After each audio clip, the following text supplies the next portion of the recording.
what we do is we'll just start all of our product in the spring and then go, just because we do so much of it. Like, there's a small portion that will add water to keep that moisture going. Right. And typically what we do is we'll just V out the row.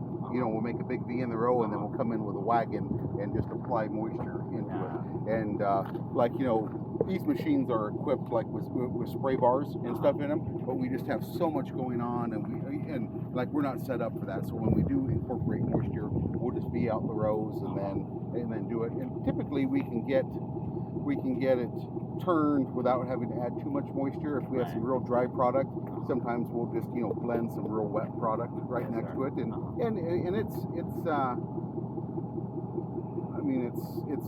compost, and it's composted, and it's technically textbook compost, but it's not full blown badass compost. You know what I mean? I understand. For this larger scale and how much you have to turn, I think that's probably the best way to do it. Right. More efficient. Yeah. And so I feel like we're probably not too many compost companies that are as efficient and cost effective on turning as us. Right. But every time you do something, you add you add inputs to it, or cost to it, and so for what we do, it works.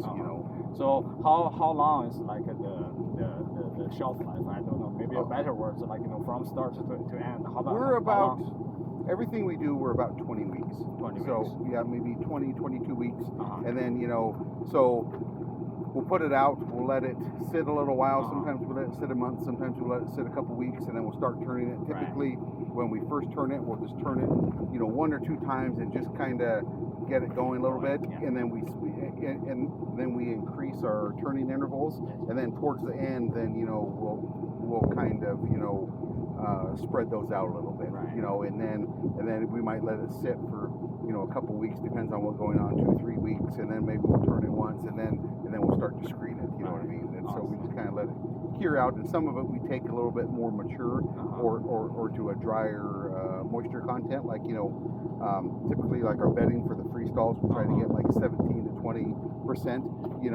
ag spreading stuff. I like to be about, just in a perfect world, to be 27% moisture, and at that we'll get a real nice spread pattern. Right. Anything above 30%, I feel like it's a little too wet. Yes, that's true. And then we're just hauling a bunch of water. But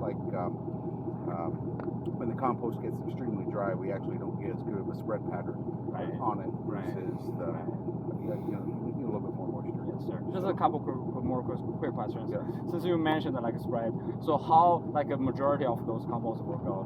Just the land apply the risk, some nearby farms, or you bag it, or how? Only about less than probably 1% of our production is towards bagging, and I would say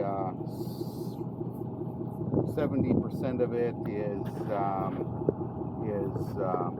all for agriculture. A small percentage would be for reclamation, DOT, on the side of roads and stuff.